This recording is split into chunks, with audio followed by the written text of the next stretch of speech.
Hi guys, welcome to Video Mame! Before you even open Premiere, it would help if you would organize all the files that you will use for your video. Organizing your files will save you tons of time. First, create a project folder. Inside that folder, create subfolders depending on what you think would work best for you.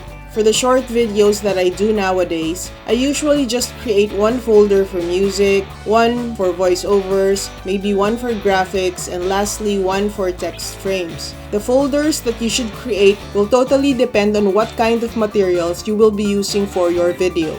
For longer or more complicated videos, you can create a folder for each part of the video first and then create subfolders inside them.